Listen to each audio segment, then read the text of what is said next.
अरावली की पहाड़ियां, हरा भरा जंगल, खूबसूरत झील और इन सब के बीच कहीं रंग बिखेरती तितलियां तो कहीं परिंदों का कलरव, कुलाचे भरते हिरण, दौड़ती भागती नील गाय और भी न जाने कितने वन्य जीव। कुदरत के जितने रंगों की कल्पना आप करते हैं वो सारे रंग एक साथ एक जगह देश की राजधानी दिल्ली में मौजूद हैं। इको टूरिज्म यानी पारिस्थितिक पर्यटन के इस विलक्षण केंद्र का नाम है Asola Bhati wildlife sanctuary. Aravalli की गोद में जिस इलाके को लोग दिल्ली रिज के नाम से जानते हैं, उसी दिल्ली रिज के दक्षिणी हिस्से में लगभग 33 वर्ग किलोमीटर में फैली है Asola Bhati wildlife century. कभी अंधाधुंध खनन के लिए बदनाम रहे असोला भाटी क्षेत्र को दिल्ली वन विभाग ने न सिर्फ सहेजा और संरक्षित किया, बल्कि उसे इस कदर संवारा है कि अब ये दिल्ली और राष्ट्रीय राजधानी क्षेत्र यानी एनसीआर के लोगों के लिए इको टूरिज्म के बेहतरीन डेस्टिनेशन के तौर पर लोकप्रिय हो चुका है। Asola Bhati wildlife century का हर कोना अपने आप में संपूर्ण है। दिल्ली के वन विभाग के प्लांटेशन ड्राइव ने इस क्षेत्र को न केवल खूबसूरत बनाया है, बल्कि दिल्ली के प्रदूषण को कम करने में भी अहम योगदान दे रहा है। यही नहीं, Asola Bhati wildlife century में विभिन्न प्रकार के पौधों की विशाल नर्सरीज आपको आनंदित कर देगी। मुख्य द्वार के साथ ही 2 आकर्षक पार्क भी विकसित किए गए हैं, जहां एक और प्रकृति की गोद में बैठकर फव्वारों के फुहारों का आनंद अरावली पार्क में ले सकते हैं, वहीं दूसरी ओर जिन्हें खामोशी से उड़ते कुदरत के रंग देखने हो, उनके लिए यहाँ बटरफ्लाई पार्क है। इस बटरफ्लाई पार्क में पर्यटक 60 से अधिक प्रजाति की तितलियां देख सकते हैं। यहाँ मौजूद तितलियों के बारे में पूरी जानकारी भी जगह जगह लिखी हुई है। यानी बटरफ्लाई पार्क सिर्फ मनोरंजन नहीं करता, बल्कि तितलियों के बारे में ज्ञान भी बढ़ाता है। इन्हीं तितलियों के बीच 15 प्रजातियों के ड्रैगन फ्लाई ने भी अपना बसेरा बना लिया है। Asola Bhati wildlife century में पक्षियों का एक विशाल संसार समाया हुआ है।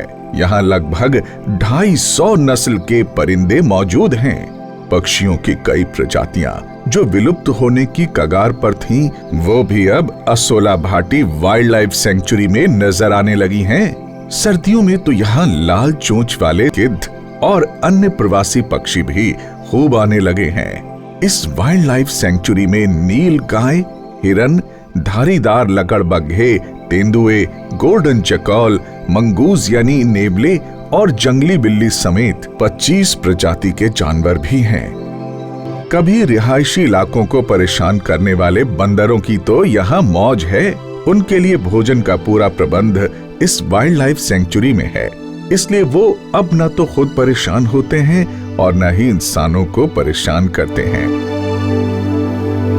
यहाँ का सबसे नया और सबसे बड़ा आकर्षण है नीली झील का।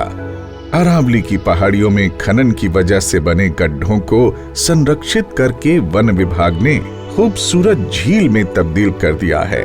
इस झील के किनारे हरियाली की भी कोई कमी नहीं है। यहाँ लोगों के आने का सिलसिला बढ़ गया है, खासकर वीकेंड पर। हरे भरे जंगल के बीच में बने ट्रैक से गुजरते हुए नीली झील तक पहुंचना दिल्ली एनसीआर के लोगों को सुखद आश्चर्य से भर देता है। इस नीली झील को इको फ्रेंडली ही नहीं बल्कि टूरिस्ट फ्रेंडली भी बनाया गया है। यहाँ सेल्फी पॉइंट्स बनाए गए हैं। झील को नजदीक से देखने के लिए आरामदायक और सुरक्षित प्लेटफॉर्म्स हैं। बैठने के लिए छायादार हट और खूबसूरत बेंच हैं और नाश्ता पानी करने के लिए रिफ्रेशमेंट सेंटर भी। यहाँ पर्यटक आकर बेहद खुश हैं। Asola Bhati wildlife century में लोगों को गेट नंबर 1 और गेट नंबर 7 से प्रवेश मिलता है। गेट के पास ही गाड़ियों की पार्किंग की व्यवस्था है। ये वाइल्ड लाइफ सेंचुरी पर्यटकों के लिए मंगलवार से रविवार तक खुली रहती है। सोमवार को यहाँ साप्ताहिक अवकाश होता है।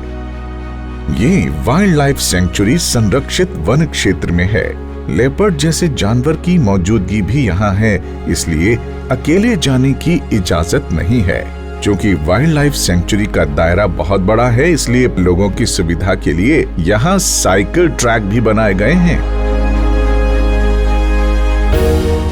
सेंचुरी के अंदर गो कार्ट यानी बैटरी से चलने वाली गाड़ी की सुविधा भी पर्यटकों के लिए शुरू की जा चुकी है। Asola Bhati wildlife century में अब दिल्ली ही नहीं बल्कि नोएडा, ग्रेटर नोएडा, गाजियाबाद, फरीदाबाद और गुरुग्राम के लोगों की भी दिलचस्पी बढ़ गई है।